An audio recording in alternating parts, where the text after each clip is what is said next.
Good afternoon and welcome to our debate. Well, we will address the double challenge that the outermost regions of the region represent. It's painful to travel there, and internal transportations are insufficient. How to rethink on these issues from a sustainable point of view? That's what we will try to analyze. First, let me thank the organization for participating in this event by Professor Zezwe, because I think this is quite important. We will try to give an answer in terms of issues of sustainability and innovation in the sector of transportation, pivotal for the improvement of the circulation of people in a more effective manner, with less pollution, contributing to the environmental preservation and a healthier world.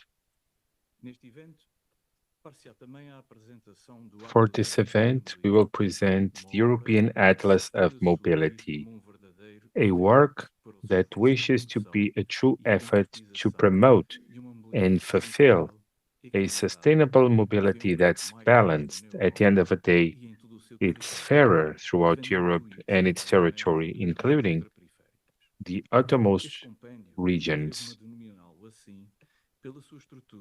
Let me call it that because of its structure and systematization encompasses, as you will see, a multiplicity of aspects connected with transportation, supported in research, in specific data with mobility solutions fulfilled in Europe. It's an edition of the Green European Foundation with the purpose of calling out attention of citizens, companies, public administrations, and other institutions of the member states for the debate of sustainable development throughout European territory. Throughout the next 2 hours, we will then explore the different views of experts promoting a constructive exchange, an idea in a green, relaxed, and free manner. Let me present the panel. We have with us Nikolina Rakovic, a researcher at the Political Ecology Institute of Croatia. We have developed a study on transportation networks in Croatia with 2 MAs.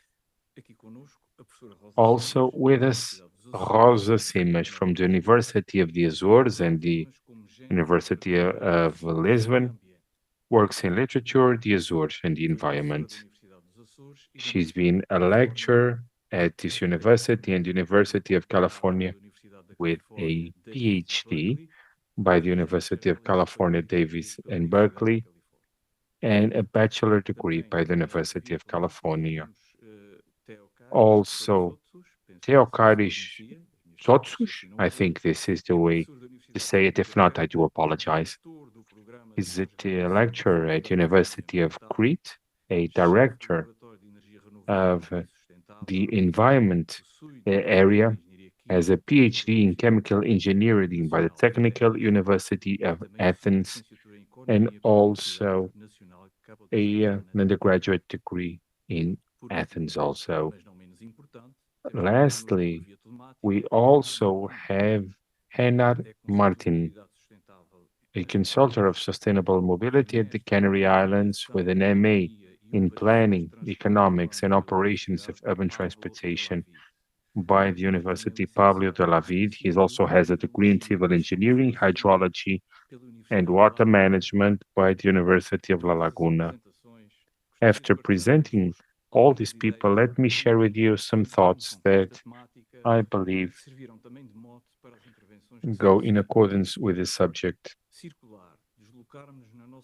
To move in our region, in the country where we live, without polluting means a set of challenges, of investment, alongside tech solutions in terms of infrastructures and equipment are pivotal with an aim to contributing to a reduction of greenhouse gas.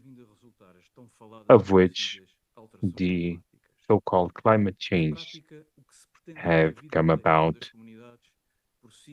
What we wish is to pursue that economies continue to develop, fulfilling its goal in a globalized world. It is pivotal to make sure the transportation of people and goods, but we must do it with clean energy, non polluting, fostering alternative energy usage, and not fossil fuels. For this to happen, we need to promote and implement green mobility. It's not just a trend, it's an urgent need on account of climate change. Social media talks about this all the time. Natural catastrophes, for example. We must focus and provide efforts identifying on how to mitigate carbon emissions and to preserve our planet, making sure there is efficiency and accessibility by transportation means this is the departure point to make it more sustainable. The goal can only be fulfilled with technological evolution and renewable energy. There is one thing that's very important how to take advantage of technological evolution to reach this purpose. Well, the answer is quite encompassing. That depend on strategic planning and also urban planning of the budget allocated, infrastructure, equipment, and investments, as well as the clean source of energy to be used. The most diffused one is materialized in dissemination of private electric vehicles and also public transportation use throughout Europe. The state of the art varies according to the state. There are countries that are in the forefront and others go a bit behind, as is the case of the outermost regions, geographic, orography, and populational density. So, what we have defined for 2050 because of the complexity and the high costs associated with the implementation of technological solutions have determined that we must think and work on the strategy and actions to accelerate the energy transition procedure. It's not immediate, no, but because of the costs and taking small steps that will bring an evolution in this area, we are going towards a change in the consumption of energy that needs solutions. To identify the gaps and necessary resources to overcome challenges in finding the best solutions to implement because of the socio-economic context of each region. Although we are now talking about hydrogen vehicles, we need to create a favor environment to use electric vehicles, not just raising awareness. We need public policies that incentivize, such as public networks for charging vehicles and better tax incentives. The states must take on responsibility in terms of public investment so that we can leverage the energy transition mode. What is the role of companies? What is the role of the state? The issue is to know how can companies cooperate towards green economy. We must debate policies of incentive and strategies. So the state and the public sector must plan an investment in proper structures for its maintenance and modernization, operating with clean energy, fostering non polluting devices.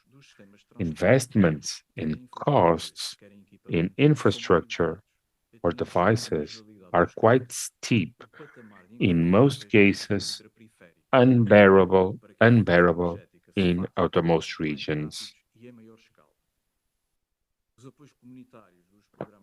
Community support of European funding programs are an essential element to add an improvement to the transportation system, without which the investment could not be withheld from a budget standpoint for a progressive transition into a more sustainable mobility where companies and families are important intervenients.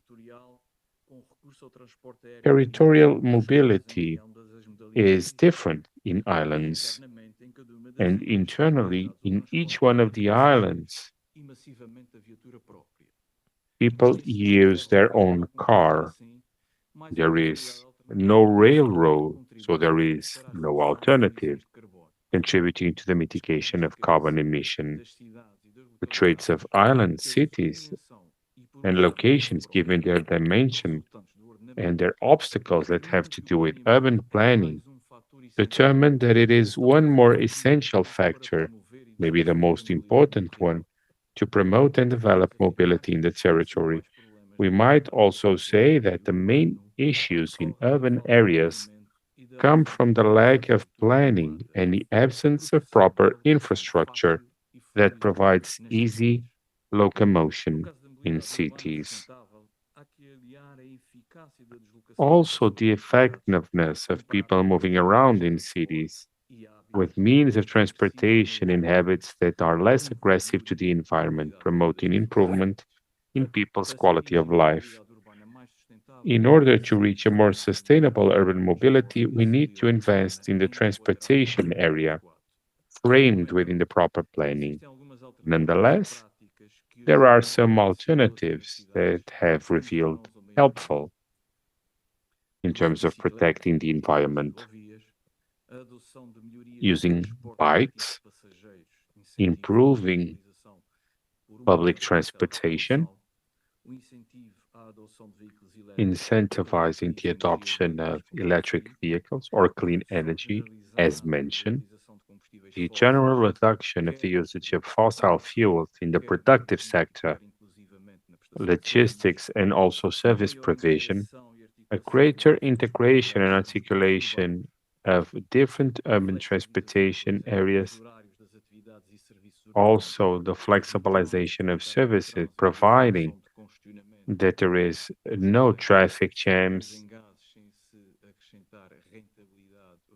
with which there is no profitability in terms of the economy, broadening urban network construction with areas that, and do allow me to mention an example of Ponta Delgada, where the urban center today is integrated in parishes such as Feijão de Baixo, Relva, and Feijão de Cima, with no true transportation network, bringing it an urban character.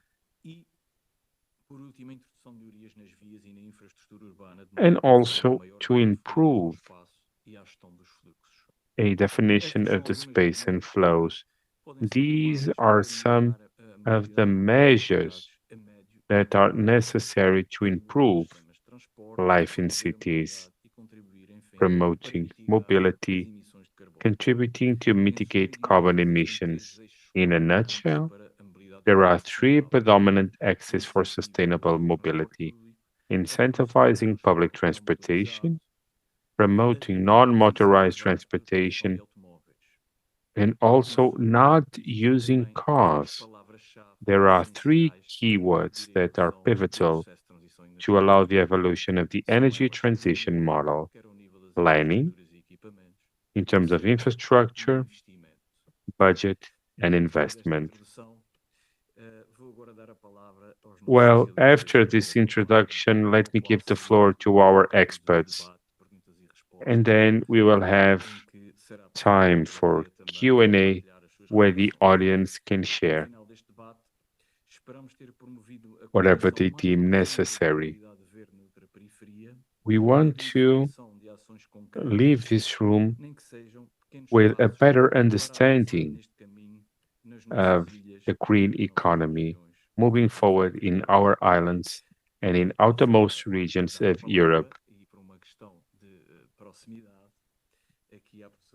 Out of proximity, let me give the floor to Rosa Simas. Thank you. Hum, Bom dia, estão-me a ouvir? Estão-me a ouvir?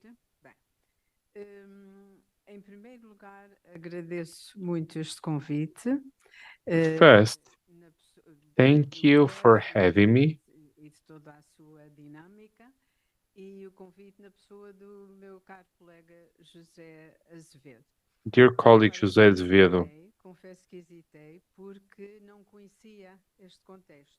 E, I portanto, didn't know the a minha context, so I intervenção did hesitate. é, de certa So, forma, a perspectiva de uma pessoa que está what a I have to conhecer um say novo terreno numa is área que, from a para mim, newcomer é muito importante, acho que in todos a estamos field de which acordo. is very important. E I quando think we all sempre me agree. diz, Rosa, vais ligar as questões But de when género José told me that you will ambiental, e connect lá está, gender já issues faz with the sentido, environment, I e de said, facto bingo.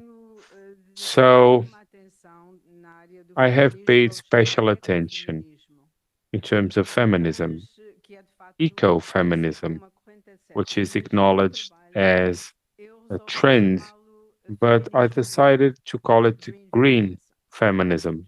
Okay? Vou começar So por dizer here we que, go. apesar de ter sentido um momento de hesitação quando recebi o convite para I participar did neste hesitate when I desafio was que invited agradeço, to assim que participate formulei in o this meu event. título, e é As soon as I Feminismo wrote Verde the e title, which Mobilidade is em Green Ilhas Feminism in Verdes, Mobility in fiquei Green mais and Mobility in tranquila, Green Islands, pois o verde é a minha I cor was preferida. appeased because green is my Não me lembro bem favorite quando color. comecei a preferir roupas I deste don't tipo, remember when I mas started terá preferring coincidido, green, sem que eu me desse conta, com o but I despertar didn't das realize questões it de with an género e do awakening to ambiente gender que issues havia nos and the Estados Unidos. environment while I lived in the US. Nasci na Ilha do Pico, I aqui was nos born in Açores, mas Pico, aos dois in the anos de idade Azores, emigrei com os but meus when I pais turned para a 2, Califórnia. I went to California, E estudei where e I vivi grew, 35 studied, anos. and lived Por isto, for nos 35 anos years. 70 e 80, lá So, estava e tive o in the privilégio de 70s acompanhar and mais de 80s, perto o I had the ressurgimento do privilege movimento of feminista following e the o despertar do Equality resurgence Movement, of o the movimento feminism igual nos Estados Unidos. Ambos movimentos movement, alimentados pela efervescência das agitações e contestações sociais followed by the iniciadas nos social anos 60 do turmoils século XX.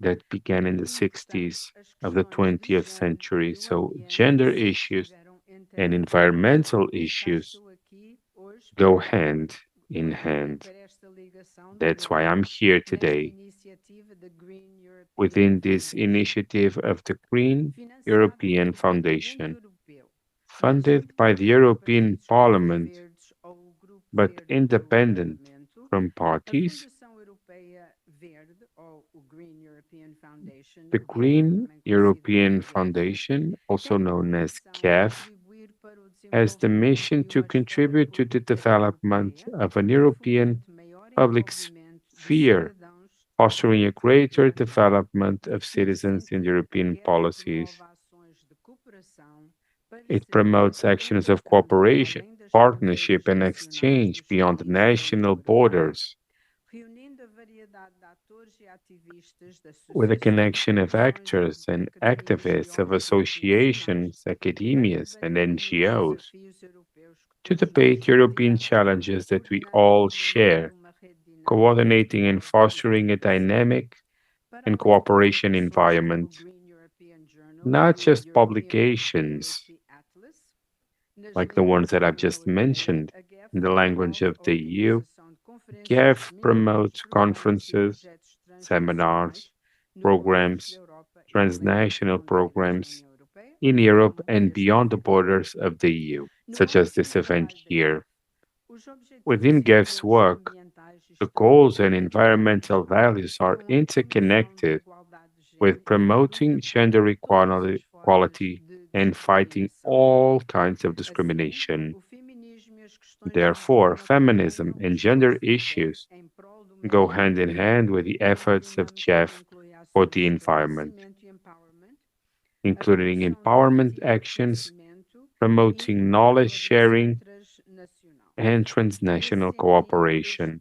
So, this subject of green feminisms integrates this section on the transition into means of movement that are sustainable in the Azores. The impact of the so-called feminist cities, I didn't know that this term existed at all, feminist cities, bringing gender issues for urban planning, even for transportation means, in order to have cities that work in an egalitarian manner for all.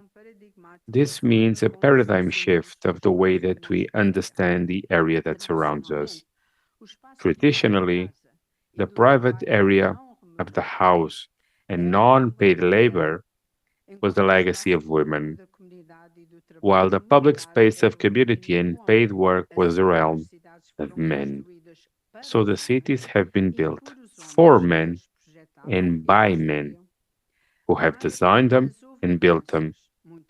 There have been changes, slow but steady. We started to pay attention to the access of people with disability to buildings and sidewalks, something that was not part of the male vision of the space because, it is said, women are mainly the carers of these people with special needs. Traditionally, then, infrastructures of a community, including private and public transportation, have always been considered gender neutral, but they're not. Studies show that to improve cities in a feminine perspective makes them more inclusive in different manners, taking into account the ages at which women take care of the youngest and the oldest or the elderly, and also physical skills with a trend in terms of women, well, exercising more than men. The initiatives since the 80s have been sites that have been redefined in public spaces, broadening also pavements for strollers, improving access for those in wheelchairs, and other support for mobility. We were discussing this, Jose, the other day. Even if, even if the streets in the city are closed, we need to think where they will reach, where they need to go within the context of what we have decided to define a feminist urban planning.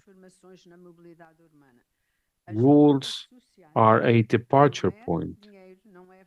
It's not money, it's not funding. We are talking about social standards, thinking about people. This has transformed Vienna, Austria's capital, in one of the best cities in terms of urban planning. This concept aims to involve people in an egalitarian manner in urban planning so that all can enjoy equally from areas where they live, going against the male view where cars have been and become the centers of the urban panorama. While urban lives were connected to this male perspective, women were limited because of the lack of accessibility and safety in public spaces. In Vienna, they started 40 years ago by Eva Kyle. According to the inclusive philosophy, she has invited 8 citizens of different origins and ages to share their ideas and views with the city. In time, the city began the project Frauenwerkstatt. I don't quer speak dizer German, I cidades do apologize, trabalhadoras. Em which funcionamento até means hoje, the esta é um city of complexo working women. habitacional This social is a housing projetado e desenvolvido por social mulheres complex entre developed and 1995 e projected by 97. women. Este complexo juntou blocos de This has edifícios gathered verdes, buildings and varandas green e janelas areas, permitem a balconies and convivência windows e a allow ligação ao for the exterior. conviviality and connection to the Outra outside. une o contato com a natureza e os espaços botânicos, com Some other units connect with the botanical areas, children in swings, slides, and a treehouse. So, practicing sports for youngsters that was then adapted so that more girls could play.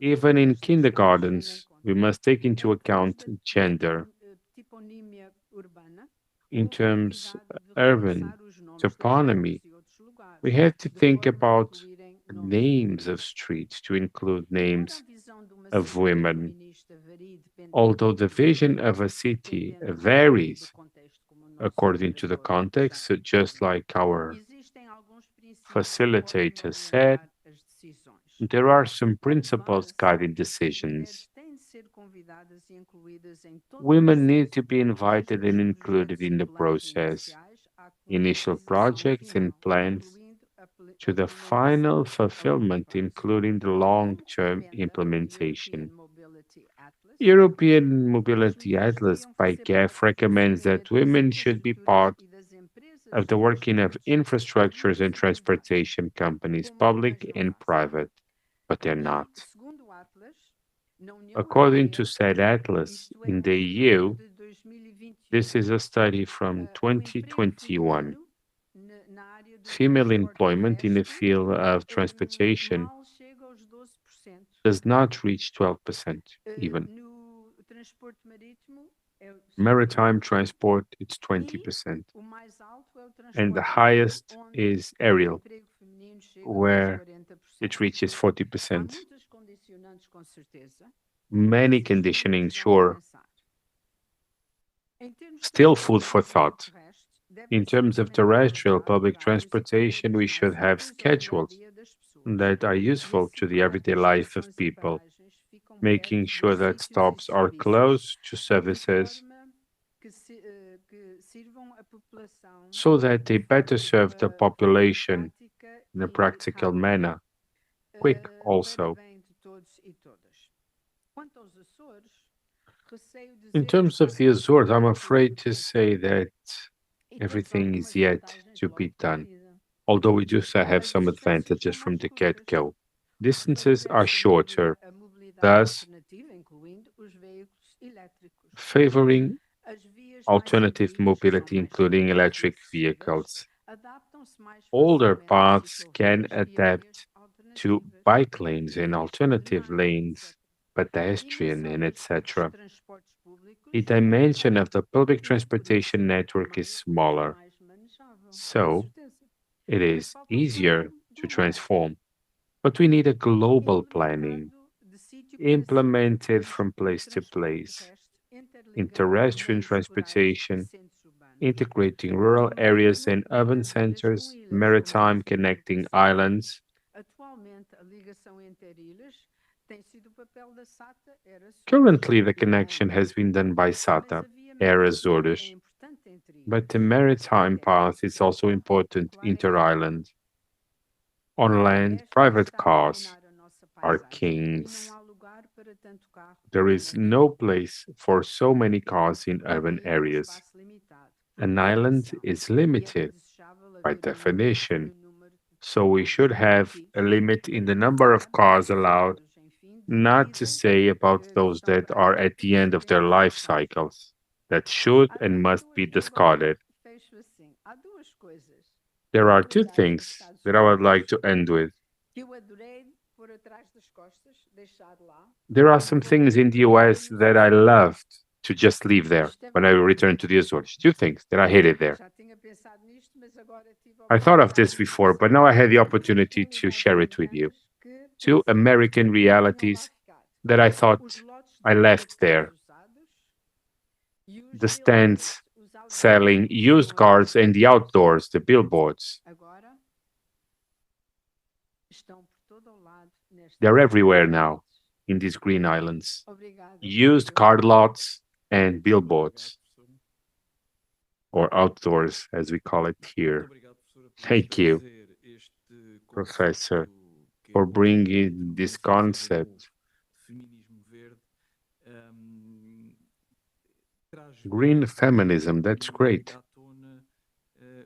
It brings about the historical role of women in terms of the everyday life in protecting the environment, in raising awareness, of overcoming architectural barriers, in the participation in companies that are part of the transportation system, managing infrastructure and devices, and also highlighting that despite the equality being a design that we are all looking for, there are differences in terms of employability.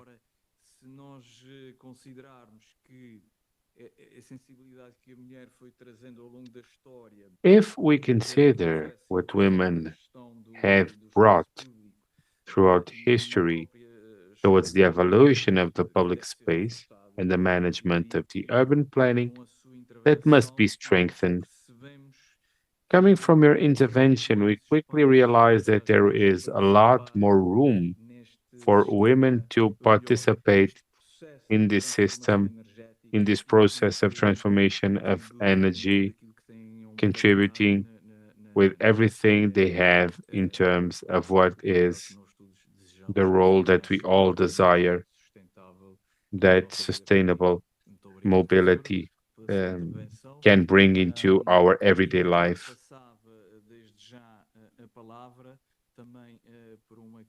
Let me give the floor, because out of gender priority, Nikolina Dirovic is following us from Croatia, so you have the floor. Thank you. Thank you. Thank you very much for inviting me. I hope your translation works good because I had some problems. No? Okay, I can wait. Okay. Não, se calhar temos que ir para ali. Aqui não vemos. Não estamos a ver aqui. Were you able to listen to the English interpreting? Was it okay?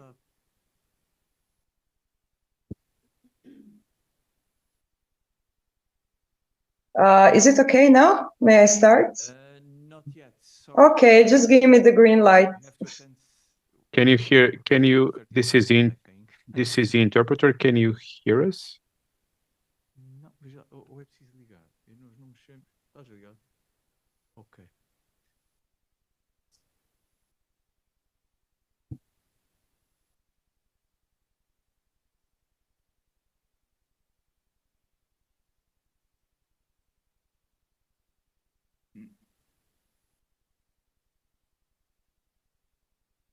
Okay, now we can see you. Can you say us a few words just to check the sound, please? Okay, Yes, perfect. few words. Perfect. Thank you. Thank you so much. Okay, so I can start, I guess. Yes, you can. I have a PowerPoint, so I don't know if I'm allowed to share my screen. I think it would be easier because I have some figures. It would be Yes, easier yes, to... you may, please. Mhm. Okay. Okay. Oh, that's perfect. Okay. Hope it will work. Let me just see. Okay. Thank you for inviting me, for having this discussion. Actually, it's my first time participating in discussion that is very centered on ultra periphery in Europe. And I'm glad because of that, because we are spending a lot of time in centered European discussions. So thank you for organizing that. And thank you also for having me. I didn't have a translation at the beginning, but I think that you already introduced me, so I will be spending time on that. I'm coming from Croatia. I don't know how much you know about Croatia. I guess you know something about the football and also about the Game of Thrones. I won't be talking about football, but I'll be talking about something that is related with Game of Thrones, and this is tourism, unfortunately. Tourism with its relation with mobility. So, yes, I don't know if you can see the screen. Actually, tourism is at the backbone of economic development in Croatia. Croatia is really a small country with a population of only 3.89 million people. It is even less than it was due to heavy emigration. I think that Portugal probably shares the same, or it shared in the first recession in 2010s. Tourism figures are very kind of detrimental, let's say. So Croatia is actually more dependent on tourism revenues than any other Mediterranean country, as it seems. Revenues from tourism in 2019, which was record year in Croatian tourism since independence, were 21% of the total GDP. It decreased during the pandemics, and 2021, the numbers are decreased, but still they are the biggest in the European Union.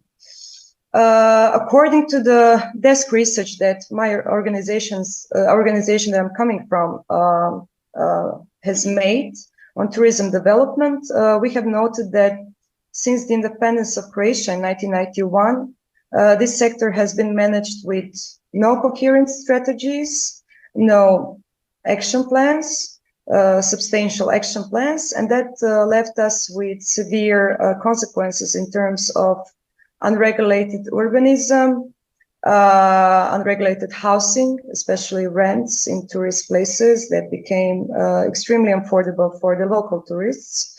Also lack of investment in communal infrastructure, waste and water management, and so on. Of course, why I'm mentioning tourism, because it is at the backbone of development in Croatia. And of course, mobility strategies are very subdued to this kind of development of tourism. I will show you some figures.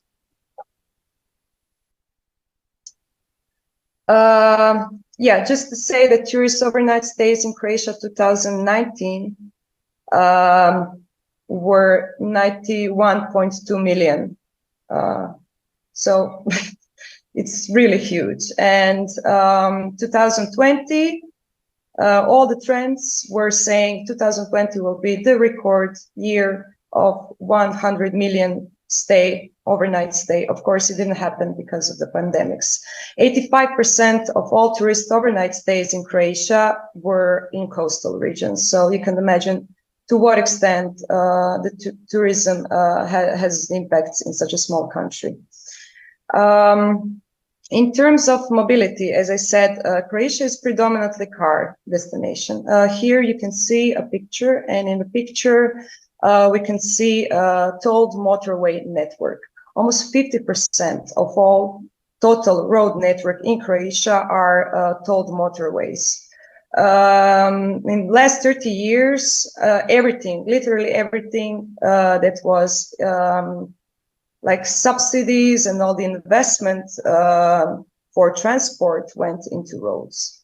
So basically, everybody who are coming to Croatia coming with car, more or less with a car, and it doesn't actually change much. In 2019, more and more people have been coming by plane. So the planes weren't actually, they didn't have much of the share in total arrivals, tourist arrivals, but now they do.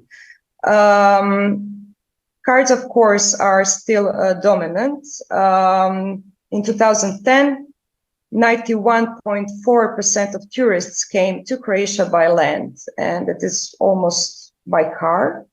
But the share of number of planes arrivals are growing bigger and bigger. And here you can see in 2019, more than 11.5 million people in Croatia arrived by plane. Here we can see the crisis after pandemics, but still with the trend of rise with coming by planes. Croatia has a few airports. A lot of them are settled on islands as well, but these are very small, so you can imagine how it looks during the summer season. And that's actually the biggest problem. So here we can see the number of passengers between 2011 and 2021 in Split. Split is the second biggest Croatian city and one of the biggest tourist destination. So you can see in these lines, they are very severely sharped and show the seasonality in the arrivals, which is basically seasonality of tourism. When we look at the relational numbers, Dubrovnik actually has the biggest number of arrivals by plane, so not Zagreb, which is Croatian capital. So the problem is not only the rise in air traffic, but also seasonality of air traffic as well. Actually, these dynamics of arrivals are much similar as they are in the case of Italy and Greece, which also record an increase in spring and summer months. But in Croatia, the distribution of arrivals is much more uneven, as you can see here. Basically, Croatia is obsessed with tourism, and it is also obsessed with post-tourism recovery. Here in the discussion about the post-pandemic recovery also come the question of sustainability of tourism, and also how to make tourism sustainable in terms to really mitigate the climate crisis. There is a lot to talk about policy makers about sustainability, which should be at the backbone of the new strategy of tourism. The tourism is currently in the biggest reform ever, and we're expecting the new legislative in 2021. But still, we don't see much progress in terms of mobility and how it also relates with the new reform in tourism. So I think that sustainable tourism is not possible without sustainable mobility. I mean, we cannot talk about trying to make one sustainable and just not touching the other thing. The situation with other means of transport in Croatia is very kind of similar in terms of unsustainability.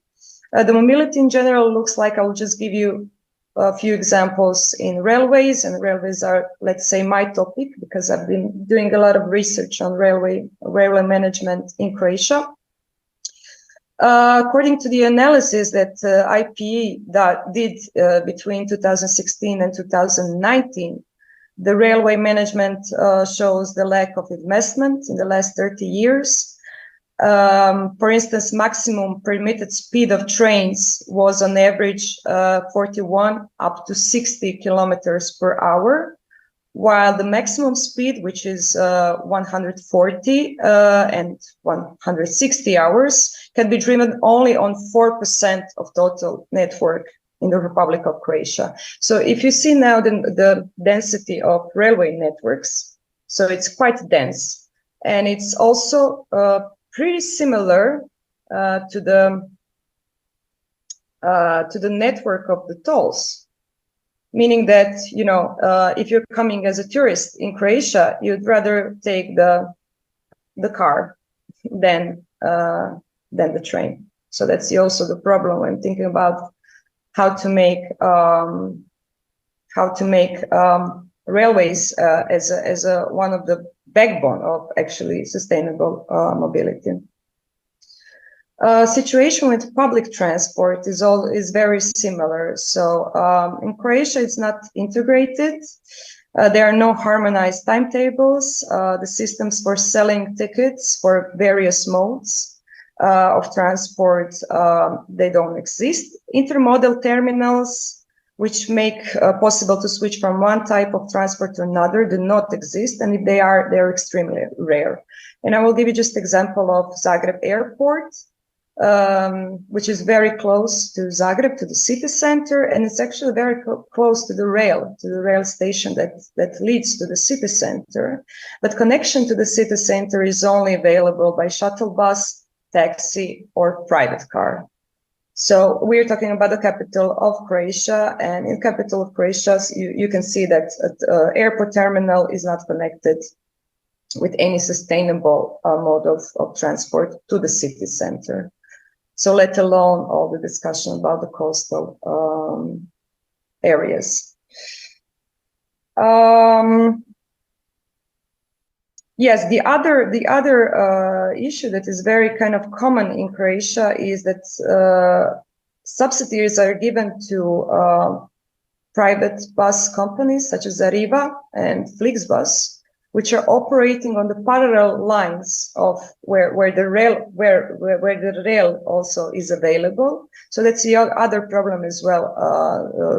Bus market is very liberalized, and mainly private companies are operating on it. You also mentioned islands. Croatia has also a lot of islands, many actually islands, and public transport is kind of very similar to what you said in the introduction. Public transport exists only on the larger islands, but it's characterized by very poor quality, also old vehicle fleet, and very high ticket prices, even for the people who are staying on the islands. Mainly the island population has some rights and has some subsidized tickets, but they're still very expensive if we look at the tickets on the mainland. Croatia also has a law on islands that regulates the management and development of Croatian islands. And it promotes the island public road transport by providing free transport to children, to pupils, students, pensioners, and also people with disabilities. However, the law is very outdated. It is from 1999. So it needs to be renewed to meet the needs of the climate adaptation and sustainable development. There are a lot of course, I mean, we are very kind of vocal when we need to criticize, when we have to analyze what is wrong. And sometimes we have problems with solutions and actually to see what is the right paths or pathways to climate neutral society. I didn't want to talk much, and I don't know much about the solutions, but what I know is that it has to be integrated. It has to be integrated, and you also mentioned in the introduction one of the solutions to start to reduce CO2 emissions is really to start developing urban sustainable mobility plans. It is easier probably to organize a transport on the local level rather than a national level, especially when you have some problems of 30 years like we have in Croatia. So I think that's one of the starts and one of the solution of the many solutions. However, sustainable urban mobility plans in Croatia are still not legally defined, which is a problem, and there are no national guidelines for the preparation, and they're not connected to any national funding sources. So that needs to be solved out. We have municipalities and regional authorities that need to have more capacities to consolidate all funds which are intended for transport, and then to coordinate their spending based on action plans. In Croatia, we have municipalities and regional governments that are responsible for planning and management. Yes, I think that I was talking a lot, so I just wanted to wrap it out. I also agree with what has been said so far, and I think that public transport should be at the backbone of sustainable mobility. Mobility has to be addressed not first as a human right, which we don't hear often. We have to think about green technology and green resources with paying the same attention to the question how many people are able to use it. So that has to come, that has to be parallelly addressed. So sustainable transport, not only green transport, at least not for me and for my colleagues in IPE, it is also affordable, accessible, and highly, it has to be very kind of, the quality has to be high so that we really move from cars.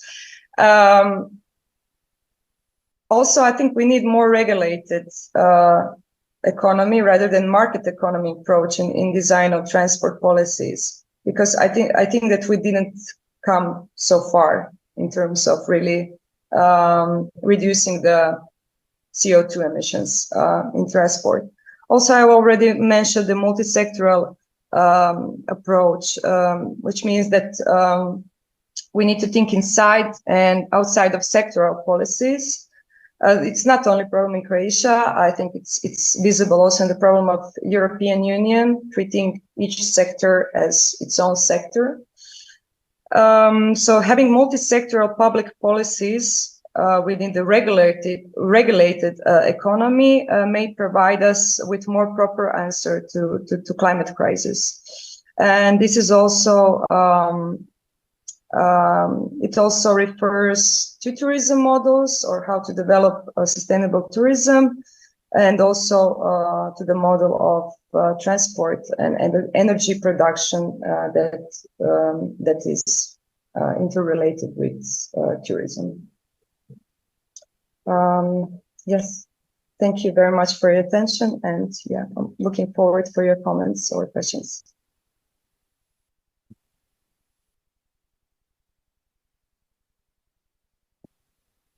Thank you, Nicolina. Obrigado pela sua intervenção. Thank you.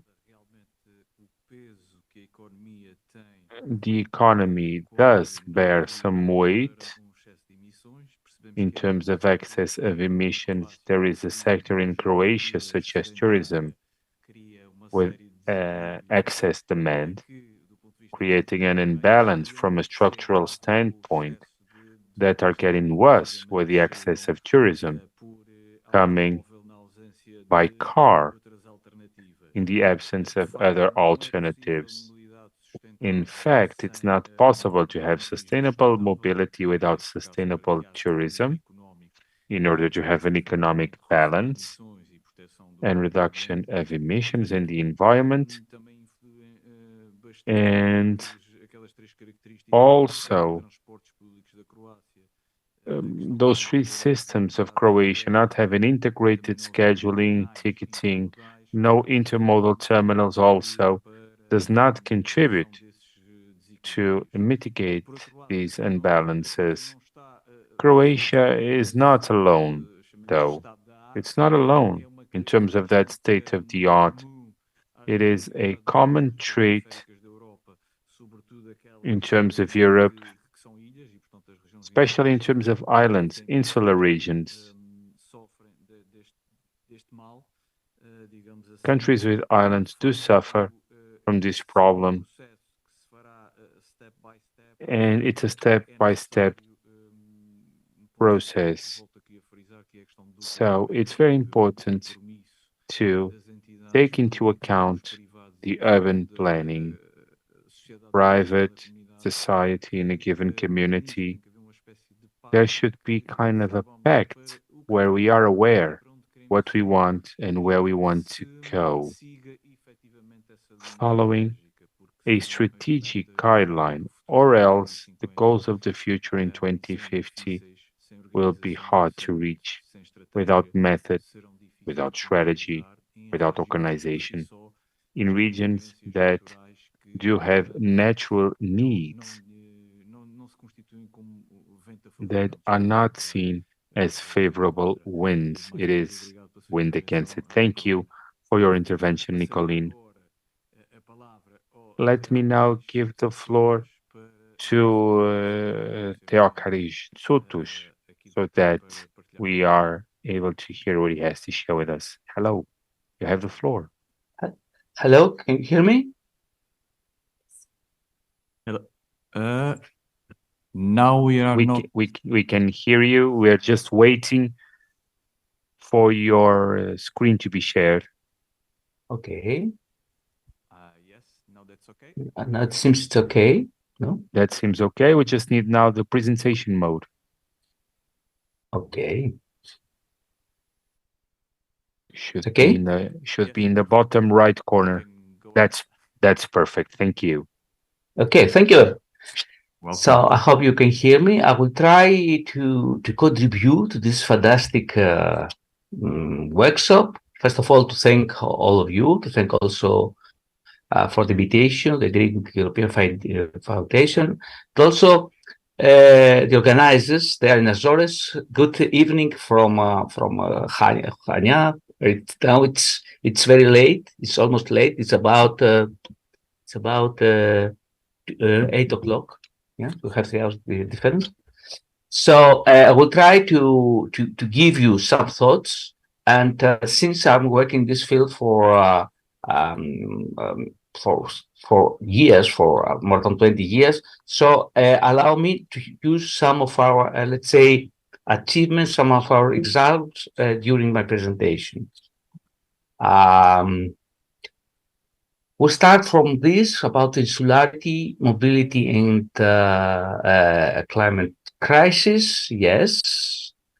First of all, what I teach to my students that have always have a crisis, and this is for sure that what we have, it is crisis. We have a lot of crisis, energy crisis, health crisis, climate crisis, energy poverty problems. So first of all, everybody should learn how to survive in a sustainable way during the crisis, because the crises are behind, but the crises are our future, unfortunately. As concerns the islands, insularity during the summertime, insularity during the winter time. In the left part of this picture, you can see natural disasters in Creta during 2019, yes, 2019. And in the right corner, the right part, you can see what happened during the next summertime. So the visitors, when we visit our islands, see only, and would like to see only the beautiful part, but also the infrastructure during the natural pressure are very, are in risk. So something very important in mobility, in transport, is the infrastructure, and the new constructions should be able to meet disasters, should be more have the proper definitions, the proper specifications. Wildfires over Europe, Rhodos Island in Greece, or Tenerife during August. This August had a lot of wildfires, but also I found also pictures from San Jorge, from Azores, from March 22. This is climate change. We used to stop, but we have to work on that. We have to work on that to mitigate and adapt, and we have to do and to work very hard on this direction and find the share of responsibility of every player, not only the investor, but also the society. The problem is also that in most of the cases, the wildfires and big pressure is on sensitive ecological systems. So this is one of the analyses we have done for ecological system Natura areas in Balos, Creta, and in Akama, Cyprus. So the pressure is very high, and these ecosystems are the most sensitive, but also the most attractive for tourists. And yes, we try to calculate the carbon footprint of tourism. We have done it also for Creta, but also these are some official data from global tourism. 50%, almost 50% of the footprint is due to transport, and about 80% of this transport is due to the airplanes. So this is really very, very critical. All the rest, as concerns the food, as concerns energy, are much less than that one. So the target is how to minimize the impact from transport, how to green transport. Transport, the people consider that building is the main pollutant. No, transport now is in Europe the main pollutant. And look at this, emissions by passengers and mile. For airplane is 0.82 pounds of CO2 equivalent, and for ferry only 0.07. You have to see very carefully the way we transport all people to the islands, from the islands, and how connect each other. Very, very important. And we have to minimize the use of airplane. This is for sure. The European Green Deal tried to cover a lot of things and try to integrate different directives. And all of us, we know that during 2024, all energy directives will be replaced by the new one, and targets, and new policies, and upgraded policies, all these kind of things. But why have put this picture? Because are the islanders, the people on the islands, able to face, to be adapted, to work on that? My opinion is that they have very limited capacity, not because they are not smart, but because they are small. There are some targets till 2030 to change the system for new renewable energy, for energy efficiency directives, and more attractive, more ambitious targets, and more power. Are in the reality the island system able to face, to find solutions to that? It's difficult. We have a gap, and we have to see what we do. For Creta, we know that only 29% is from renewable energy in Creta. For Azores, I know it's more than 60-70% due to the geothermal. But for Creta, it's 30%. What means that one? For mobility, that we use mainly fossil fuels, which we have to replace. We should have to replace years before. And we need more energy. So we have work, and this is one example of our work. We need to work on energy, and maybe on floating energy, on floating unit energy, or on the packed good energy, but we need to see where to put, and there have big plans. This is just an example, but we need green energy. And we need also, we have the tools, we have the analysis to create common vision to people and to create examples. And these examples and these tools already exist, not only the work we have done in our lab, but also the work done and supported economically during several years from the European Commission. We have a lot of tools, a lot of examples, a lot of information. It's not enough, no. I'll go very close to some activities from examples in Creta. One example is from Platanias. We had an Horizon program with them. And this is a small community, about 30,000 people, but they have 2.5 million visitors annually. It's tremendous what happens. So this is a very, very important place, very beautiful place, but it has too much pressure due to tourism. And is this sustainable tourism? For me, it's not. It's not tourism. We have to cut. Some examples of the incoming flows from Chania Airport.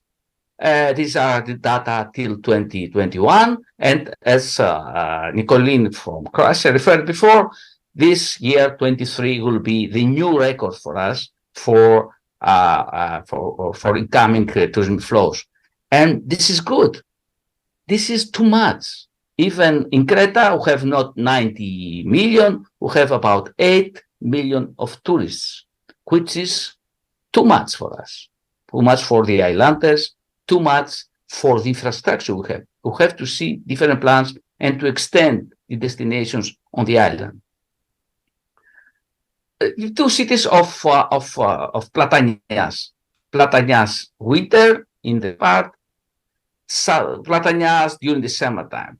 Empty, ghost town during winter, summertime we have the peak. So we have to plan and to create infrastructure which are eligible and flexible to meet, to find solutions and to support both activities. And we need a smart design of this infrastructure, very smart design. And I'm not very sure that most of the engineers are able to offer this kind of activities because they plan and they build based on what they have learned during the years. Also, we need to work with people. We need to offer them smart tools, simplistic tools, and open data sources to develop and to use these tools because the information is expensive. So we have to find, and now we can guarantee that we have a lot of data banks to offer this information. This is also example of the analysis we have done in tourism. The people feel very safe as concerns criminality. This is what you can see here. That means about 75% feel very safe. But when they use a bike, by 60% they don't feel safe. When they are in the car, they don't feel safe. So this is about the analysis we have done in 2022 in Platanias, in this area. So we need to create infrastructures. We know what we have to do, but we have to act. Redmond is another city, very different. We had another opportunity by another project called Destination, was big from Portugal, participating in Madeira. Madeira was the coordinator of this project. We have applied different things like electric cars, like, let's say, to measure the quality of environment. But all of us, we know that the island, the mobility cannot be green and safe. First of all, would not be 100% green. We talk about electric cars on the islands, but can we offer power, green power, 100% to these cars for the mobility? Let's start from this, not from the construction, but let's start from the use of the car, from the fuel. Can we offer green fuel?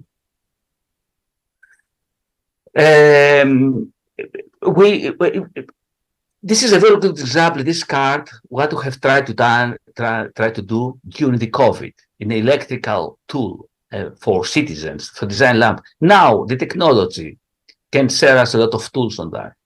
One of the good examples is this workshop. We are far away, but not so far away. We are close. We are now in a virtual room discussing and presenting ideas. So now we know ways to do the job with minimum carbon footprint. We have also, this is very important, to train the drivers of the national cars, of the buses, of the public transport to drive environmental carefully and to protect the environment. We have a lot of work to do on that, and not only, but to create motivations for these people, not only to train. And also we have smart, and let me say, smart, cheap now systems to monitor the quality environment. The situation for monitoring is not the same like before 10 years, but we have the systems to monitor and to see the pollution, and to we know that how to do this. We can monitor what we can do, and we can see the impact of the tourism on the local environment. You can see in these schemes what we have measured during 28, 29, and 2020 about the arrivals and the relationship between the arrivals, the peak of the arrivals, and the quality of the environment. It's not only the rain, it's the flow of tourism. And things like that are very, I don't like to spend a lot of time about it. But for Knox, it was the same. It is linked, it was connected also to the flow of tourism. And also we have the tool to see what happened during the COVID and understand what happened. This is not very good, but we have to learn from that.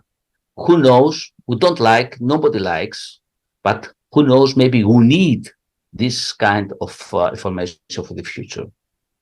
Another activity, which is very important for islands, is the ports. Port is not only for transport, it's the gate. And also we know that we have a lot of activities which pollute. So the idea is how not only minimize the pollution of the operation of the ports, but also how to make zero the pollution inside the ports from cruise ships or other ships who transfer people and the goods. We can do this, yes. The approach is called cold ironing. So we can offer green energy from the port to the ships, to the cruise ships, or to any ship which is in berth in port, which is inside the port waiting for 1-2 days or half a day to be back again, because they need energy and power for the operation. And according to ESPO, ESPO is the European Seaport Organization, climate change is #1 priority for 22 and for the next periods.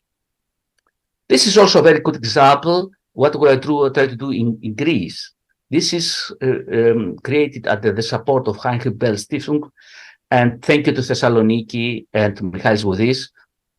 We produce a book which is for the local people, but not only for the local people, for the workers, to see some ideas, some practical ideas, how to make these ports more green. Okay, zero is away, but to minimize is very close. Next year or the next 2 years, we can minimize this pollution and to minimize any impact to the sea, close to the ports. The ports are missing the capacity. The port personnel has other priorities. They want to offer safe transport for goods and passengers. So what about the global, let's say, targets? What about the climate changes, the crisis? It's a gap. There's a gap. So we need to train, but not only to train them, but also to certify, to create new skills.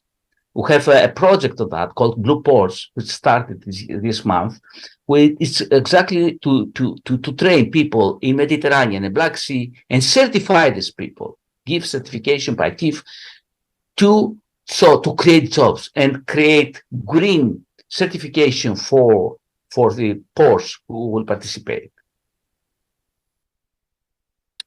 What will be inside this, and we hope that in 1.5 years we'll be able to offer these things, to offer this service to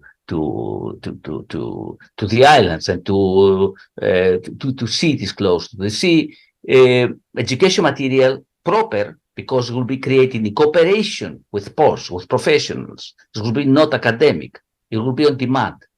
The people from the real work, will give us the priorities, what they need, and how can cover these gaps. And we can advise them how to cover the gaps and how can adapt it to the directives. And they need urgently adaptation. They need urgently support. And also certified.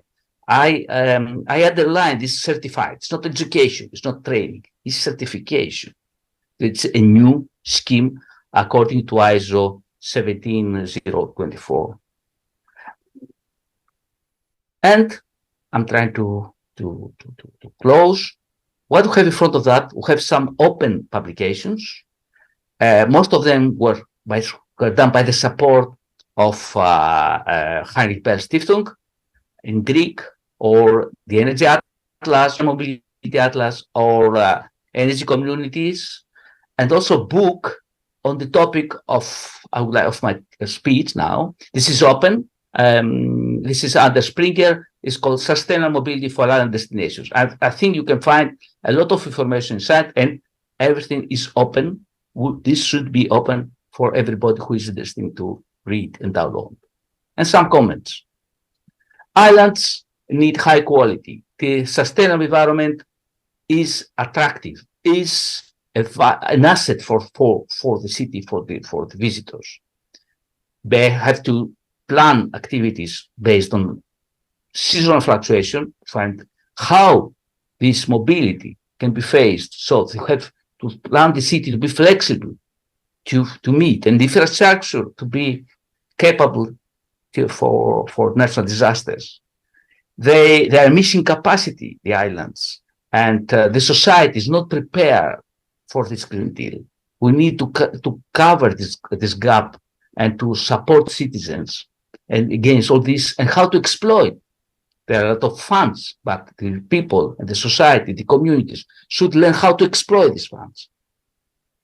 And most of the cases are small businesses. This is in Creta. We have 10 big companies, but the rest are small, medium enterprises. So they try to survive day by day. So the policies sometimes is far away from them. And something very important, islands are the second place of residence for most EU citizens. That means that every continental Europe, or almost every continental Europe, will visit islands at least once per year for days or for weeks or for sometimes for months. So islands are okay for the permanent people who live there, but for islanders, but also islands should be the good quality, because also our guests from continental Europe visit us. And some ideas, maybe it's maybe more proper for scientific and technology, let's say, bodies like us, like the Technical University of Crete. You have technologies and plans. We don't start from nothing. We have a lot of things, a lot of information. We have a lot of experience to learn from other islands. So we can learn now. We have communication tools. Important. This is important also for my island, for here. It's very important to create common vision from all parts, not only the vision of one part of the society. The vision should be inclusive for everybody, for all colors, for every citizen, for every part of the society should participate and should accept a common vision. This takes time, of course. The 4Ds, democratization, decarbonization, digitalization, decentralization are there. They seem very old, but they are there. We need also something with everybody discusses about hydrogen. Okay, hydrogen could be a solution, but we need also not hydrogen. We need also smart systems to handle this storage way. For instance, what about the electric cars to be like moving batteries? So we need the system, we need the grid to be able to adapt to these changes. We have to see very, very urgently how the staff could be trained. We have to continue the training of the staff during the lifelong. It's very important. It's not only information. It's something very essential. And the financing schemes, among the people who believe that there are funds, we have to find, we have to work how to access this funding. And also, we need, first of all, action, not just theory, action, doing things. In some cases can be some mistakes, but we have to learn from these mistakes. Academic people are interested for failure stories, not for success stories. This is a place to develop things. We have to implement things, of course, to monitor and to learn from these problems. And thank you very much for your attention. It took long, but I think, I tried to transfer some thoughts. I hope it will be useful for this work. So thank you very much. Long, but we needed to know the reality of Greece. So don't worry about the long time. De facto,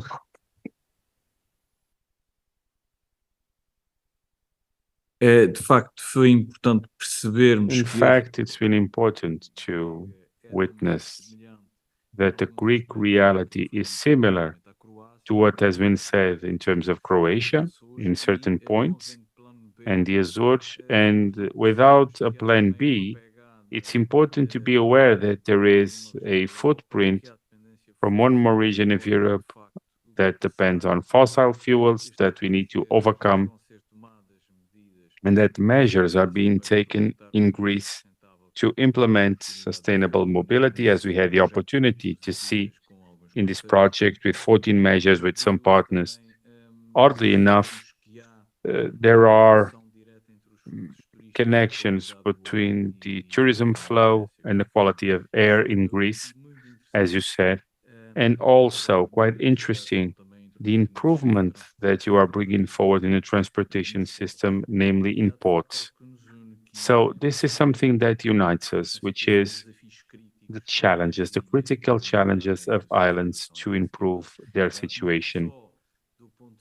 It's not just from the standpoint of geolocation, of territorial discontinuity, and something that has been mentioned in terms of the outermost context. These are things that are common and that we need to share in order to gain time and to overcome these difficulties in a way that's easier and that we can go across into clean energy in a quicker manner. Thank you, Theokaris. Let us now give the floor to last but absolutely not the least, Henar Martin from the Canary Islands. Henar, you have the floor. Good afternoon. Can you hear me well there?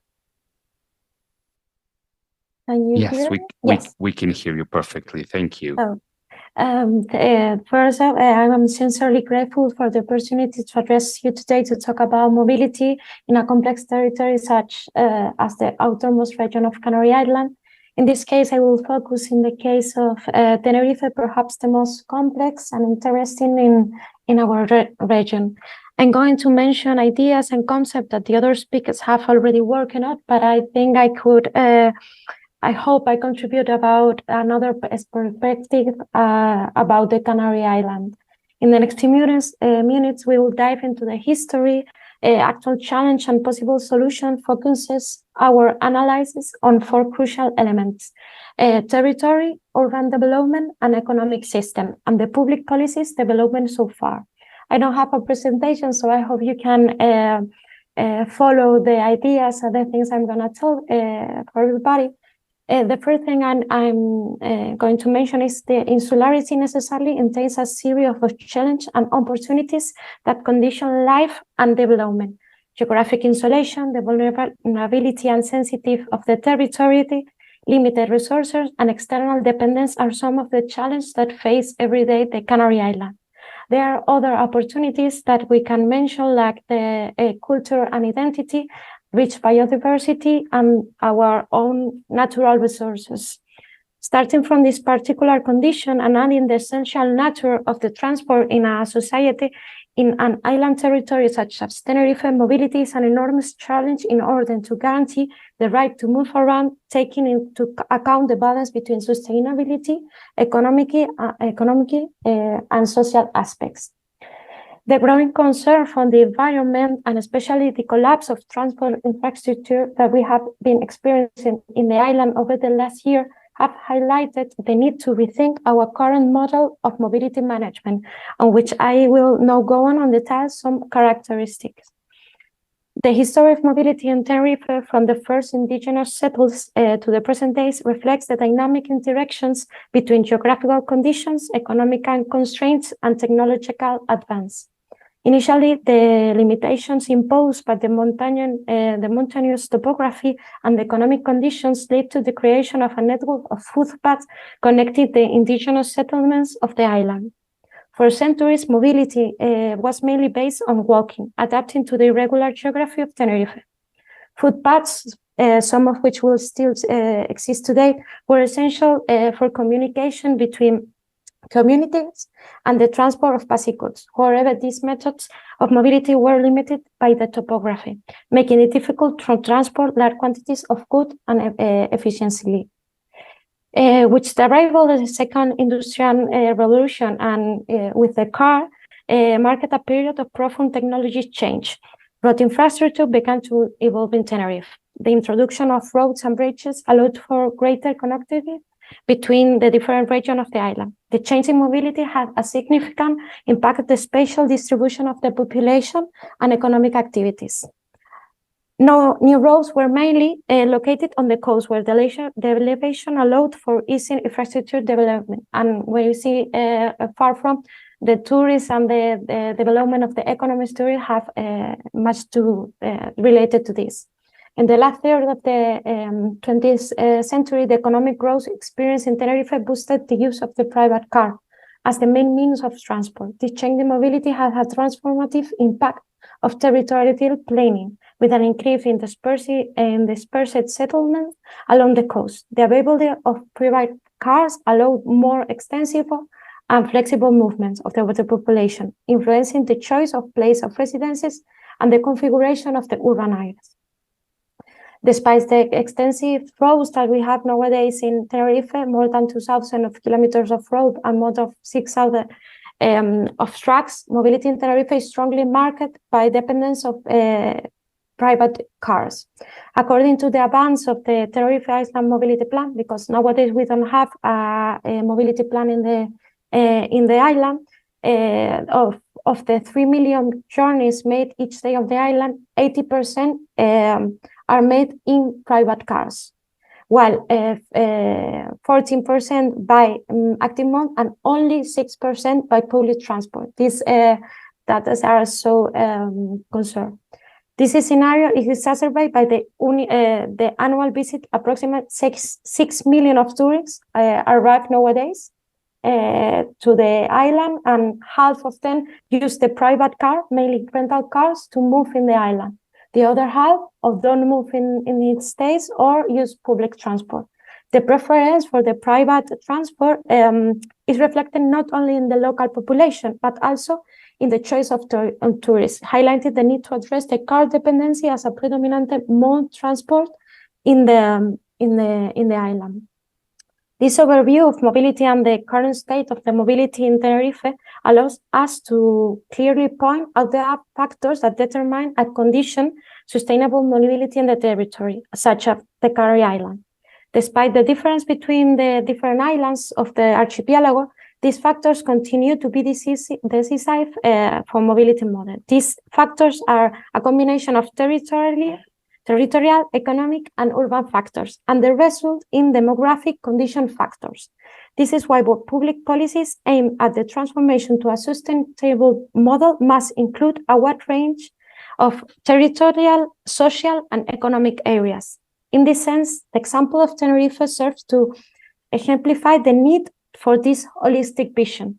Until now, the action of local and regional governments have focused solely on policies on private vehicle infrastructure and on improving their speed, the comfort, or attractiveness. This has overlooked the critical of the criteria mentioned above and the importance of the considered mobility as the result of a social and economic model. The highly developed road infrastructure in Tenerife has encouraged the use of the private car rather than the public transport, a phenomenon known as the locomotive position. Despite studies suggesting that building more roads generates more traffic, mobility policies persist in the expansion of the road infrastructure. Attending to the factor of territory on an island territory is a natural determining factor in the life of its inhabitants, especially when it comes to sustainable mobility. Tenerife is confronted in most of its extension with municipalities that extend from coast to summit, from sea level to 203,000 meters. The resulting slope are one of the major limitations when it comes to promoting active mobility modes, and as an important determining factor in how we move around. The island territory is limited, to which we can add that the 48% of the surface area is under some form of environmental protection. Each new road development will necessarily involve damage to the resources and natural heritage of the territory. This has already been experienced with the island to high-capacity roads, TF5 and TF2, which currently act as a scar on the territory, in many cases an urban barrier for the municipalities, which are divided by this road and generate a necessary dependence on them.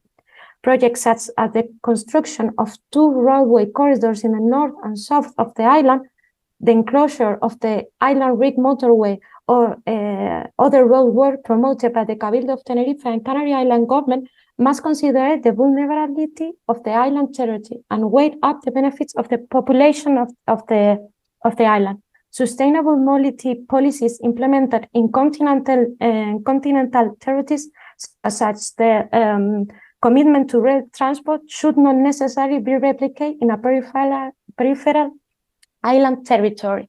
The solutions that we apply in continental areas must be applied in an island territory.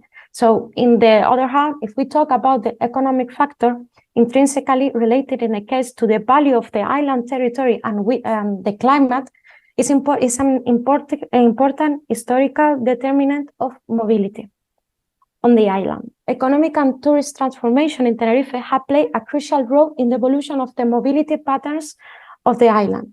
Initially, with predominantly agricultural economy, mobility in Tenerife was characterized by vertical movements within a municipality, being predominantly pedestrian. However, as the East Island experienced economic growth, this pedestrian movement began to give way to more horizontal transport model. This new approach entailed longer distance and crossing across naturally hilly territory, so more damage to our territory.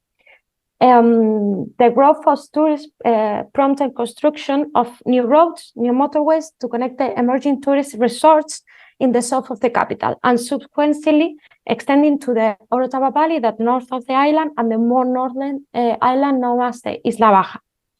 The expansion of the road infrastructure not only responds to the logistical needs of tourists, but also connect the various points of interest and economic activities across the island more efficiently. The transformation not only redefined mobility patterns, but also contribute to the configuration of Tenerife urban and rural landscape. So it don't affect only to the mobility, so also for the territory and the landscape that is part of our heritage. Policies aimed to a transformation of the island mobility model towards a more sustainable one must involve a rethinking the island tourism model, the evolution on which has become unsustainable for inhabitants. The model of tourism that we have nowadays in Tenerife is not sustainable for our economy and reliable like inhabitants of the island. Concepts such as tourist tax, the limitation of rental vehicles, control and taxation of tourism attractions, among others, policies that are resonate in recent years, but which seems to be far from being applied.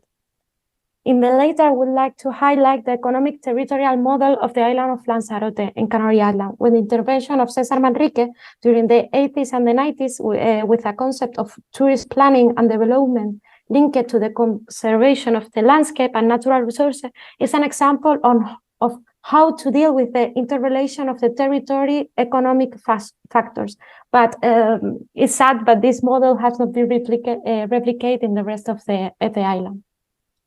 In terms of urban planning, it plays a fundamental role in the configuration of the mobility model in Tenerife, being a determining factor in the efficiency and sustainability of travel within the island. Urban planning directly affects the way in people move around, interact with the environment, and access to essential services. The economic growth of the island, together with the investment in infrastructure for private cars and an urban planning policy, or the not existence of an urban planning policies that encourage dispersion and low density, has led to the creation of a new map in the island. The urban sprawl has generated a number of mobility problems, including traffic congestion, over-reliance of the car, limited accessibility to public transport, high infrastructure costs, fragmentation of communities, negative environmental impacts, and an unequal access to service. This challenge mainly affects transport efficiency and the quality of the life of the residents in the island. Addressing these problems requires urban planning strategies that promote sustainable densification, pedestrian and cycling accessibility, as well as efficiency integration of public transport. But in an already crowded territory with such a complex orography, this is a very complex challenge. And the policies associated with these three factors, this phenomenon that we have reproduced in many places, territory like the urban sprawl, particularly affects a territory such as island, where dispersion causes enormous pressure on the territory and sustainably, and directly affects the economies generated. Policies aimed at tackling the challenge posed by island urban model must be unique and consider the island as a limited, vulnerable, and isolated ecosystem. The policy associated with these three factors, territorial, urban, and economic, has resulted in a social phenomenon of overpopulation of main island of the archipelago.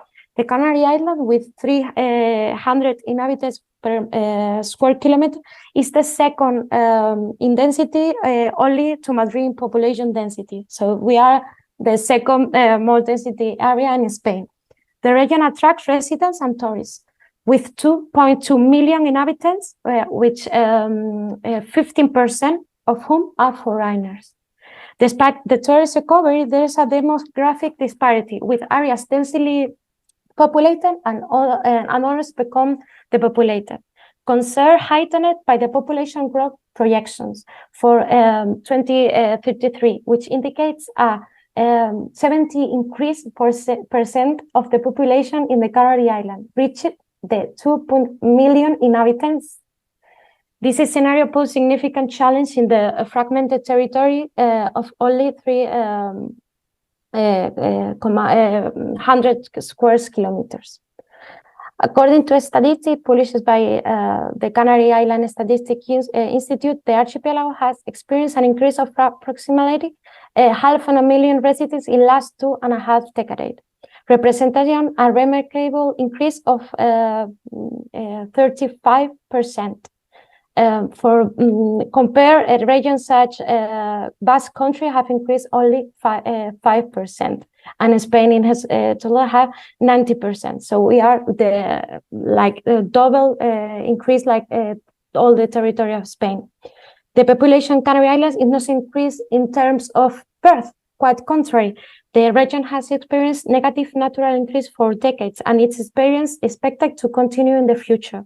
The key to its population growth lies in immigration. Every year, thousands of foreigners arrive, attracted by the job, the business, the opportunities related to the tourists and the climate tourists, because this is something we have different, that we don't have seasonal in tourists. We have a stable climate, so we have tourists all the year. So in addition, the residents, whether foreign or locals, there is an average of floating population of 500,000 of tourists. Although during peak season, this figure soars with up to 3 million people arriving during these periods, with no need to wait for future projections to be fulfilled. A limited island territory with unplanned urban development that combines dispersion with important points of attraction and is dependent to massive tourist model as an economic model, and that applies policy to attract investment and external workers, which have led to an uncontrolled growth of foreign population, to which adds to a booming tourist industry. This general picture challenge of the challenge and problems highlights the need to consider the particulars of a peripheral island territories in the application of mobility policies designed for continental territories. The same all solutions do not work in a place like no other. So I hope you can follow all the concept and data that I threw during the presentation. But in my work and my experience, there is something so clear that the policies that we apply in territories, continental territories, or the policies that we aim to apply solutions in territories that are connected, that are that might not or not should be applied in territories like the island that have the problem, and we are in the break point. We cannot support more this system in this model in the island. So, thank you. Obrigado. Obrigado, Renar. Thank you, Enar, for your presentation. So, the opportunities and challenges, and I would dare say the threats, come from the relationship established by geography and economy once again, and technological solutions. In case of the Canary Islands, the topography and the concentration of population also determines the transportation mean to be used and the infrastructure that is created or is to be created to increase mobility and circulation of people, and how this works with means that produce no emissions. The dependence of the car is, as mentioned, 80%, and public transportation just 6%. These are added difficulties, so with such impact that has been highlighted in terms of the life of locals and tourists. Other common aspect is the inexistence of development plans or strategic plans for sustainable mobility, therefore designing from the point of view of regulation one added difficulty in terms of the absence of a positive factor, bringing some dynamics in terms of the energy transition. And something that I fully agree with, and I think it's common to most people, is that solutions are not at all the ones that should be implemented in insular regions. And in outermost regions, there are specificities that determine that we must have a positive discrimination because that might not be possible, but also to pay special care and an effective care in terms of what is the application and implementation of solutions, satisfying our specificities, and that brings some dynamic, this transportation and mobility of people without mitigating the greenhouse gas emissions, therefore reducing carbon emissions. Eu passaria agora a momento de algumas questões que podem ser suscitadas pela plateia ou mesmo It's now a time for Q&A. Passo a palavra então à plateia, obrigado. Let me give the floor to the audience. Thank you.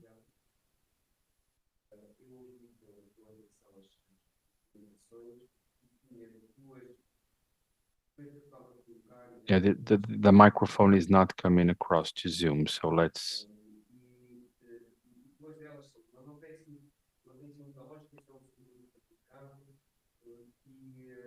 Mas há duas questões que eu tomei nota que pareceram essenciais.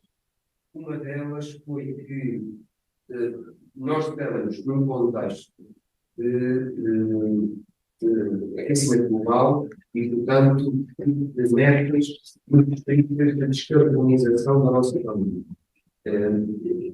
Isso é uma coisa absolutamente essencial. Ainda há pouco disse que ainda faltam uma década, estou a falar de atingir a neutralidade de carbono em 2050, mas eu diria que... We're having some technical difficulties. We cannot. A alteração que nós temos que fazer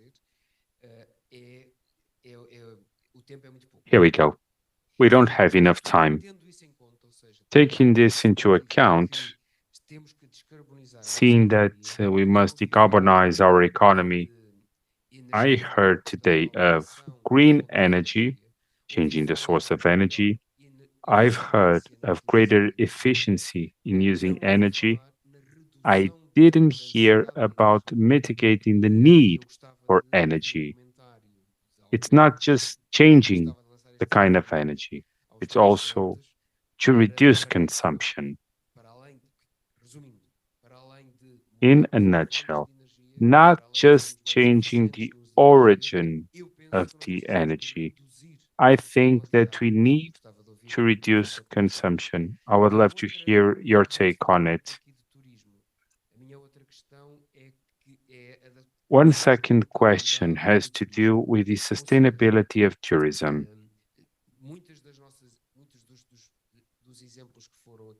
Many of the examples, except maybe for Croatia, means that we're talking about islands.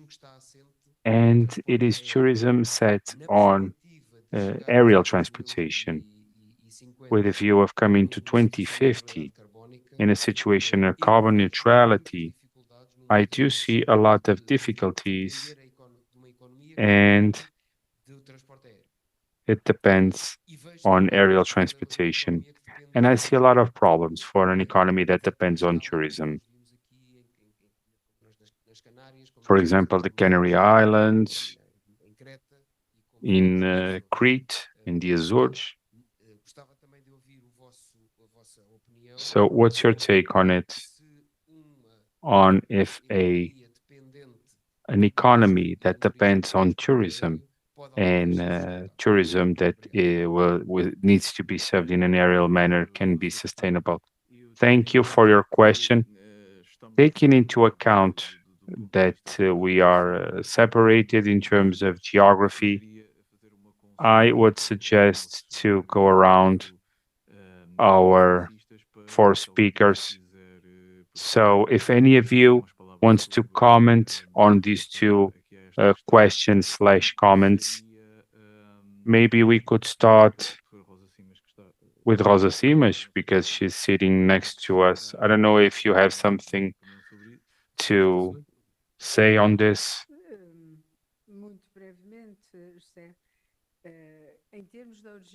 Well, in a nutshell, in terms of the emergency of decarbonization, of course, we're running out of time. Sure, it's a huge effort. That means, I think, in terms of what you say, in terms of changes of a mindset, in terms of mitigating the usage of those transportation means, I think so. I think it is connected to what I said. We need to change the mindset. We need to rethink, not just in terms of gender, but also in terms of the usage of this means of transportation. Maybe we should change the model altogether. All other speakers focused on tourism. We didn't. But, well, it was not my topic, but it's dangerous. Tourism is dangerous, you know? There are things that are beneficial, sure, for local economy, but it's dangerous at the same time. It's also detrimental. So, according to what I've heard, And we are aware that during the pandemic, the lockdown, flights decreased, but I believe that now it's actually more than ever. So that's an issue also. We saw in the chart the Ocarish of the terms of how much the carbon footprint is influenced by planes. Although I don't know, you know. What about cruise liners? Not that good in terms of the environment also. Yes, these are issues that must be reassessed and to have some changes in terms of the way that we saw things. There are gender issues also within these dynamics that we need to develop all together. Thank you. Let me give the floor to Nicolina. So I don't know if you want to say something about what has been discussed. Thank you. Okay, I don't know if I understood correctly, but the first of the comment was to reduce the consumption that we didn't talk about actually. Well, I would definitely agree with the need to reduce the consumption. I think it's really we all need to think about it. But then again, we're talking about center and periphery. If this is the concept that we're talking about, then we need to understand what means reduction of consumption in the European periphery or ultra periphery. Saying to someone that cannot drive a car and it took him or her, I don't know, 10 or 15 years to afford a car is a little bit, you know, I don't know. We cannot probably come from elitist point of view. On the other hand, I really think that we need to reduce consumption and really to move from car-centric society. That means not saying telling people you cannot drive your car, but basically map and design our cities and places of living in terms that, you know, the car should be kind of, you cannot enter the city center with a car. So you have to have some alternative mode of mobility, and this is essential. So essential is basically not to deprive of anybody of the right to be mobile. So we cannot support, you know, ecological and technological advancement without thinking about how the people can be mobile in a really affordable and a just way. In reduction of consumption, in terms of Europe, I would really argue for, I would not be so kind of severe to say ban the airplanes, but I mean, generally Europe is really small. When you go to other parts of the world, it's super small. And if you think about coming from one city to another in these 2 hours of flight, I think that we can have railways that are that can really compete with air traffic in many of the European cities. So this is the one little take on reduction of consumption, and another was on dependence of tourism, I think. Yeah.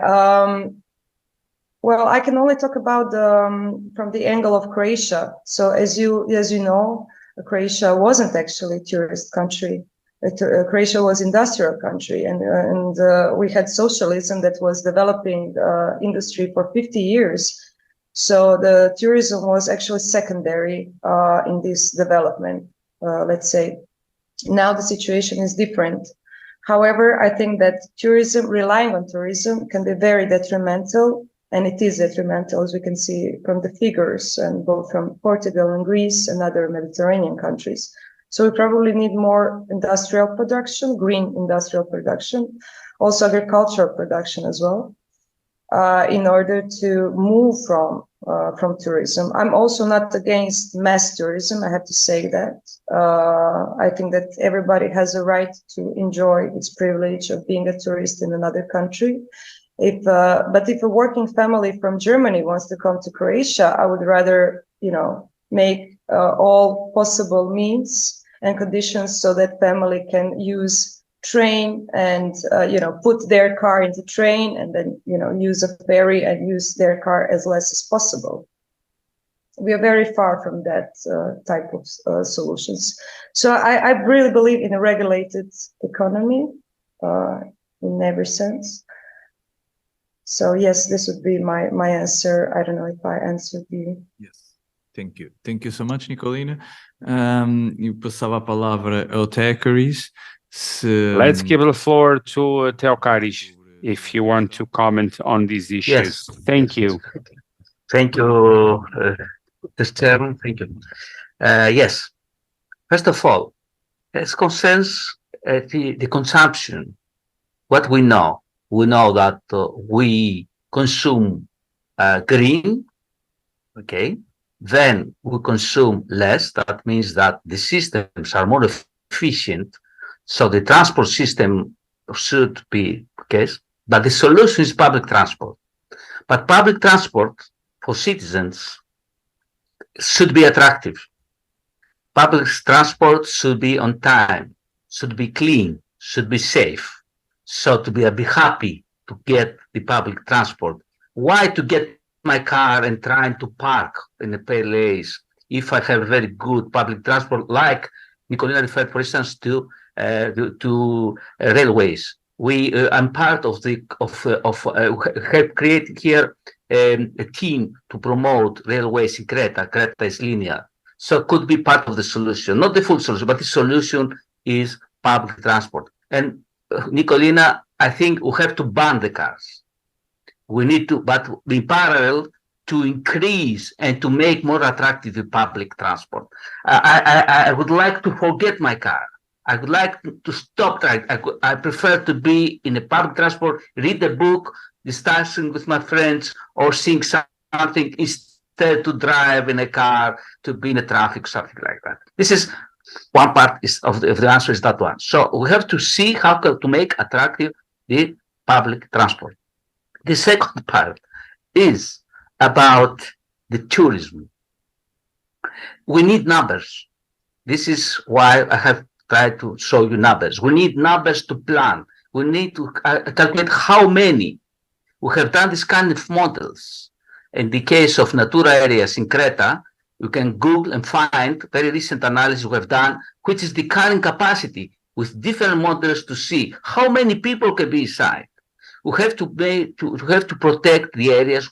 So we need less people. This is, of course, I know this is not the people in business, tourist business. I'm not very happy to hear, for sure. But we need less. Otherwise, we'll destroy the product, and we'll make it less attractive. And all the European citizens will go to Far East, to Australia, to New Zealand, and will forget Europe. For me, we have to protect. We need less, not more. This is part of the analysis we have done, and it's a surprise. Several people and the tourist business, the quality tourist business in Creta accepted this analysis. So please go around and Google and find this, or if you need, I can send it to you. This was part of a program. So we suggest less, cut. And another point, very, very important for us. Who is responsible? I think maybe it's important for you to take into account what happens with will happen with COP28. We will discuss about the responsibilities, and I think we have to understand that all of us who are part of the game, each one of us has some part in this responsibility. Nobody's innocent. Even me, when I make a choice instead of another choice, or the investor or the policy making. So we have to share this part and to see which is a part and to accept it. Otherwise, no sustainable solutions will be done for the future. Everyone says the COP will say the other, you can blame the other part. No, everybody is innocent. We have to accept it and then to find the solution. This is my attitude. Sorry, thank you. I hope it Obrigado, Teocaris.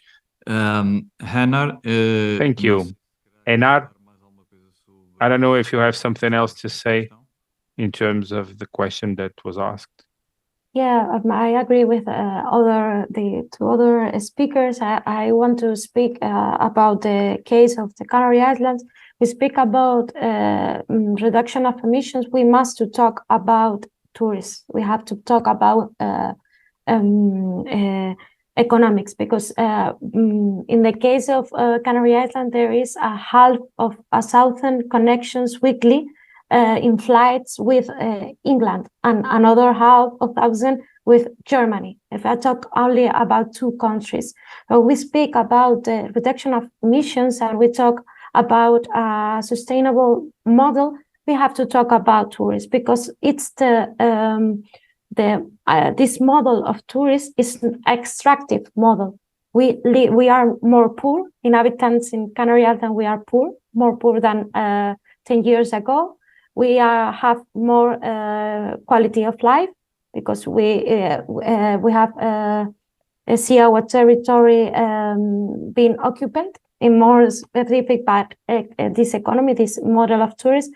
So if we talk about reduction of emission, we have to rethink the model of tourism we have in the island. This doesn't mean that we have to ban the tourists. I think we have to think in a more quality tourist, a tourist that is positive to the inhabitants and is positive to the visitor, because the experience of the Canary Islands that this type of tourist bring to us is a tourist based on a climate and based in party and based in the use on the resource that we have in the island.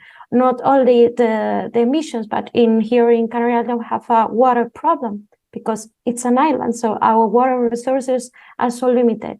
So if we talk about sustainable, it's necessary to rethink not only in terms of mobility or in emissions in a extended ways. It's more about the economy model. I agree with that it's necessary to have a regulated economy. The market economy is not working for the inhabitants of the island in our and it's that's what I have to say. Obrigado. Thank you. I don't know if there's anything else. I don't think there is, actually. Yes, sure, I'd like to please. just, close by also